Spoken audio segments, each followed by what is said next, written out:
There's been an update in the Brandon Herrera and Tony Gonzalez congressional race. That's right, in case you didn't know, Brandon Herrera is running for Congress in Texas District 23, a district that is currently represented by Representative Tony Gonzalez, who is embroiled in a bit of a scandal. And this scandal could have a major impact on the race and whether or not Brandon Herrera wins in the end. Brandon is currently pretty confident that he's going to win because he pointed out after GTA 6 was delayed that he will win a congressional seat before GTA 6, and a lot of that might have to do with all the stuff that's going on with Tony right now. His opponent, Tony, has been embroiled in a scandal over the last few days. It's summed up by the fat electrician here, and I just want to put a disclaimer in here that all of the allegations mentioned in this video are just allegations. Nothing has been proven so far, and so you should take them as unverified rumor. That being said, we had the fat electrician pointing out that Tony Gonzalez allegedly refused to deny an affair with a married staffer. She ended up dying by fire, and the local police who endorsed Tony Gonzalez petitioned the Attorney General to have the evidence sealed, and then he makes some allegations down here that I'm not going to make. I'll let him make them. But the fact is, the alleged affair is not a good thing for Tony Gonzalez. It's a scandal that could rock any congressional campaign, let alone one in the conservative state of Texas. That being said, there has recently been an update. Now, this is despite the fact that Uvalde, the Uvalde Police Department, and the government there is, according to the fat electrician, trying to bury the files on what happened here. And he points out that this reporter, Marianne Martinez from the Daily Mail, has been fighting to get documents released because, as the fat electrician said here, the local police are trying to make it so that these files don't see the light of day. And there could be many reasons for that, including, completely justified ones, like perhaps the woman who died's family doesn't want all the information out there, which I would respect. And I should mention also that the woman's family completely denies the alleged affair. So it's just a terrible situation for them. I do feel bad for them. And if they're the ones who don't want this released, that's a whole different ball game. But it has been pointed out by the Daily Mail that it appeared that the Uvalde police chief, Homer Delgado, allegedly endorsed Tony Gonzalez right before they filed all this stuff, trying to petition the Attorney General to keep the files sealed. Basically, the whole thing is a huge mess for Tony Gonzalez and his re-election chances, which is a benefit for Brandon. But there has been an update, and it's an update that I think is kind of important given, the implication here from the fat electrician's post, which I've referenced before. So I felt like I needed to make this update. If we go here to this article from ksat.com, written by Daniela Ibarra, we can see the congressional staffer for U.S. Representative Tony Gonzalez dies by self-immolation. The Bexar County's medical examiner's office ruled. She died after catching on fire, according to the Uvalde police. So if we read through this, you'll see that her cause of death was immolation, as confirmed by KSAT's investigates on Monday. She was alone in her backyard when she caught on fire, according to the Uvalde Police Department, the agency which is investigating her death alongside the Texas Rangers, which I think is an important thing to mention because even if there's something going on with the Uvalde police, I don't personally trust the Uvalde police, not for any reason having to do with this, but instead because, well, they had a pretty bad response to a really big event that happened in Uvalde a few years back, and I don't think I would ever trust them to do anything. But if the Texas Rangers are investigating this alongside them, I think that the odds that there's anything political behind the motivations going on in this case are probably lower because the Texas Rangers are a respectable police agency, and they believe that no one else was involved. It says the agency, which is investigating her death alongside the Texas Rangers, does not believe anyone else was involved. Now that's important, again, because of the implications from some of the tweets from the fat electrician, and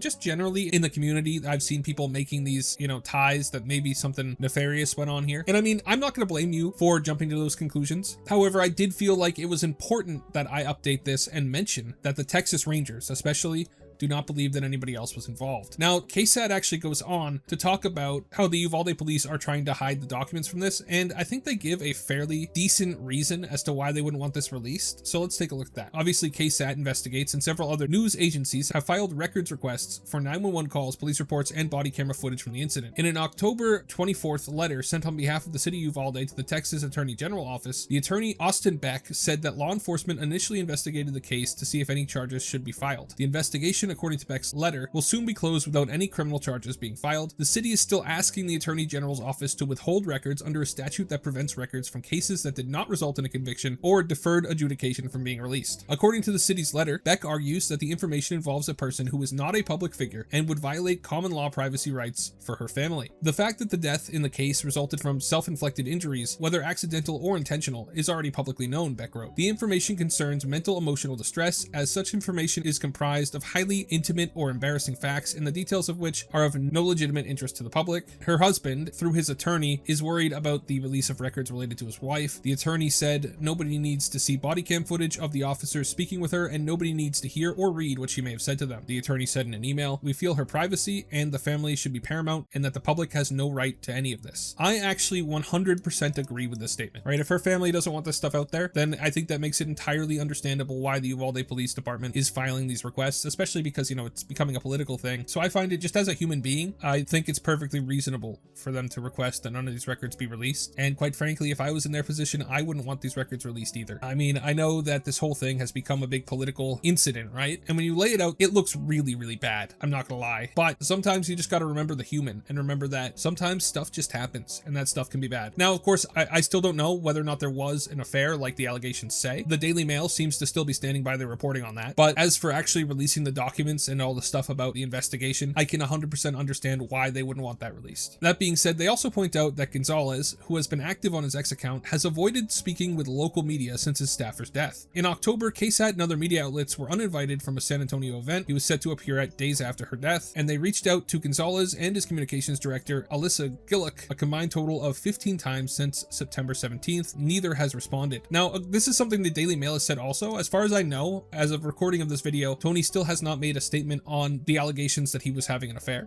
and this does not mean that the allegations are true, but I find it very suspicious that he's not making any statement. If I was him, I would have said, no, that didn't happen, if it didn't happen, because that's not a hard statement to make. I mean, some people won't believe it, but that doesn't matter. You should still make the statement. Burying your head in the sand is not a good way to sway public opinion, and I just can't understand why he would do this, right? Why he wouldn't make a statement, why he wouldn't talk to the media. I understand he did know this person, and there's probably some grief there, even if the allegations are false, but I just don't understand why he wouldn't make a statement about this. So it gives some background information about what happened here. It does mention why the Texas Rangers are involved. It says that a sergeant with the Texas Rangers told KSAT in September that they are assisting the Uvalde police with the investigation, adding that it's a procedure thing. The Uvalde Police Department said it would not provide any more details about the investigation until after these reports are finalized. And this, again, was an article written by Daniela Ibarra for KSAT News. I do think that Brandon's going to win, right? I think that he's 100% in line to win. I think that he probably will win a seat before GTA 6 releases. That being said, even though I 100% disagree with Tony Gonzalez and I want Brandon to win, I think it's fair that I point out that there's been a lot of conspiracy theories going on here. And well, some of them seemed plausible to me personally, given the limited facts that we have access to. Obviously, when something comes out like what came out here, it's important to point that out. So I felt like I needed to make this video to point out that the actual reason that the stuff isn't being released is because her family doesn't want it released, which I 100% understand. I also understand why the fat electrician and others wouldn't buy that explanation, and especially before that explanation was given, why they would see it as suspect, because I saw it as suspect. That being said, I think Brandon's gonna win. I hope he wins, and I would be very happy to have Texas 23 headed by Brandon. Let me know what you guys think in the comments. Do you believe the reason being that the family doesn't want this stuff released? And if you do believe that, do you think that it's right to deprive the public of that information, which could be important in a political process, right, in the election, solely because of her family's wishes? Personally, I do. I think that the family should come before anybody else, but I could understand an argument that, the greater good is on the line. Feel free to make your argument in the comments. Thank you so much for watching all the way till the end. Remember to like and subscribe. Have a great day, and God bless you.